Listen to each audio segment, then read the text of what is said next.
بسم اللہ الرحمن الرحیم. سال دوم کے اسٹوڈنٹس، لیکچر نمبر 16 مناقب عمر بن عبدالعزیز میں سے پیراگراف کی تشریح کا سلسلہ چل رہا ہے. صفحہ نمبر 2 ہے، پیراگراف نمبر بھی 2 ہے. اس کا میں پیراگراف پڑھ رہا ہوں اور اس کی پھر وضاحت تھوڑی سی. خود عمر بن عبدالعزیز رضی اللہ تعالیٰ عنہ کے قبضے میں بھی اسی قسم کی جاگیریں تھیں جو ان کے خاندان کو بنو امیہ کی طرف سے عنایت ہوئی تھی. پہلے لیکچر میں بات ہو رہی تھی کہ بنو امیہ نے عام لوگوں کی زمینوں کو بطور جاگیر حکمران خاندان میں بانٹ لیا تھا، بہت ساری جاگیروں پہ، حتیٰ کہ فدق کی جو جاگیر یا زمین تھی جو نبی محترم حضرت محمد مصطفیٰ صلی اللہ علیہ وسلم کے تصرف میں، بعد میں حضرت ابو بکر صدیق رضی اللہ تعالیٰ عنہ، پھر حضرت عمر فاروق، اور اس طرح سے آگے چلی. اور حضرت ابو بکر صدیق رضی اللہ تعالیٰ عنہ نے اپنے دور حکومت میں نبی کریم صلی اللہ علیہ وسلم کی بیٹی کو بھی صحابہ کرام کہہ رہے تھے کہ آپ یہ جاگیر وہاں دے دیں، تو انہوں نے نہیں دی تھی. اس کے باوجود مروان بن حکم، ان لوگوں نے جو ہے وہ جاگیر اپنے جاگیر بنا لی، اپنے تصرف میں وہ لے آئے اور ہمیشہ کے لیے اپنی بنا لی، مخصوص کر لی. حضرت عمر بن عبدالعزیز رضی اللہ تعالیٰ عنہ کے باپ عبدالعزیز بن مروان بن الحکم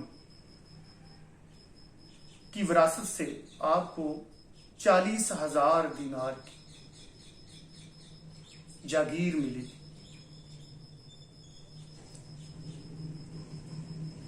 دیگر کو تو اس سے بھی زیادہ تھی.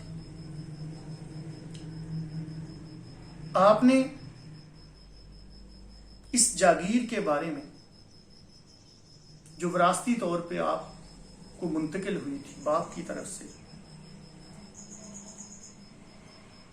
اس کا اور اپنے خاندان کے جو لوگ تھے جو جاگیروں پہ قابض تھے، جب فیصلہ کرنا چاہا کہ بھی میں نے یہ واپس کر دینی ہے، تو اپنی جاگیر کے بارے میں پھر انہوں نے اس دور کے دمشق کے بڑے بڑے مذہبی علماء جو تھے، بڑے قاداور، جن میں مقبول، میمون بن مہران اور ابو قلابہ، ان کو بلایا اور کہا کہ ان جاگیروں کی نسبت آپ لوگوں کی کیا رائے ہے. اس دور کے نامور ترین مذہبی علماء کو اپنے پاس بلا کے دربار میں ان کی رائے دریافت کی. لیکن چونکہ ان سے پہلے سلیمان بن عبد الملک، ان سے پہلے ولید بن عبد الملک بن مروان، پھر مروان بن حکم، یہ جو لوگ تھے، انہوں نے آزادی رائے کو سلب کر لیا تھا. اپنے ظلم و ستم کے ذریعے بولنے کی اجازت نہیں دیتے تھے. جو احمد ندیم قاسمی نے کہا تھا، حکم ہے سچ بھی کرینے سے کہا جائے ندیم، حکم ہے سچ بھی کرینے سے کہا جائے ندیم، زخم کو زخم نہیں پھول بتایا جائے. تو اب جب انہوں نے رائے طلب کی تو مقہول نے دب کر جواب دیا، جھجکے، وہ صحیح رائے دینے سے احتراز کیا اور ایسے ٹال مٹول سے کام لیا کہ آپ چاہیں تو واپس کر دیں، آپ چاہیں تو رکھ بھی سکتے ہیں، اس میں کوئی قباحت نہیں ہے کہ کہیں خلیفہ وقت ناراض نہ ہو جائیں. ابن الوقت بن گئے وہ. عمر بن عبدالعزیز رضی اللہ تعالیٰ عنہ نے میمون کی طرف رخ کیا کہ تم خدا لگتی کہو. پھر انہوں نے میمون سے کہا، میمون بن مہران سے استفسار کیا اس بابت کہ تم حق بات کہو. خدا لگتی کہنا محاورہ ہے، سچ بات کہنا. یہ تمہیں جو سچ لگتا ہے وہ کہہ دو، صحیح بات، صحیح مشورہ مجھے دو. اور کہتے ہیں نا، مشورہ امانت ہے، اس میں بھی خیانت نہیں کرنی چاہیے. اور اسلام کا جو نظام ہے، خاص طور پہ ریاست کا نظام، وہ تو شورا پہ مشاورت پہ ہے. مشاورت کے بغیر تو حکومت چل نہیں سکتی، ریاست چل نہیں سکتی، نظام چل نہیں سکتا. مشاورت ہو رہی ہے. انہوں نے کہا اپنے صاحبزادے عبد الملک کو بلا لیجیے. انہوں نے کہا کہ بیٹے کو بلائیے، بڑے بیٹے کو بلائیے.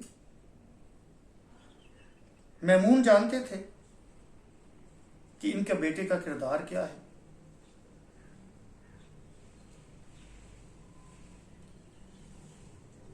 وہ آئے تو عمر بن عبدالعزیز نے کہا کیوں عبد الملک، اس معاملے میں تمہاری کیا رائے ہے؟ اپنے بیٹے کو بلایا اور پھر اس سے پوچھا کہ جو جاگیر میرے پاس ہے، جو میرے باپ نے مجھے کی طرف سے مجھے وراثت میں ملی اور آئندہ تم لوگوں کو وراثت میں ملنے والی ہے میری طرف سے، اس میں تمہاری کیا رائے ہے؟ کیا یہ عام لوگوں کو واپس کر دینی چاہیے؟ انہوں نے کہا سب واپس کر دینی چاہیے، ورنہ آپ کا شمار بھی ان ظالموں اور غاصبوں میں ہوگا. قربان جائیے ایسے بیٹوں، اللہ سب کو ایسی اولاد دے. ورنہ یہاں تو زندہ باپ کو قتل کر دیا جاتا ہے کہ وراثت پہ سانپ بن کے بیٹھا ہے، انتظار نہیں ہو پا رہا. اور اگر باپ بیچارہ اس میں سے کسی غریب کو کچھ دینا چاہے یا بیچنا چاہے تو پھر بھی اس کی جان کے لاگو ہو جاتے ہیں. کتنے ہی بیٹے ہیں جو اپنے باپ سے کہیں گے کہ ابو جان آپ رشوت نہ لیں، آپ لوگوں کے حق پہ ڈاکہ نہ ڈالیں، لوگوں کا مال غصب نہ کریں، ہمیں اس کی ضرورت نہیں ہے.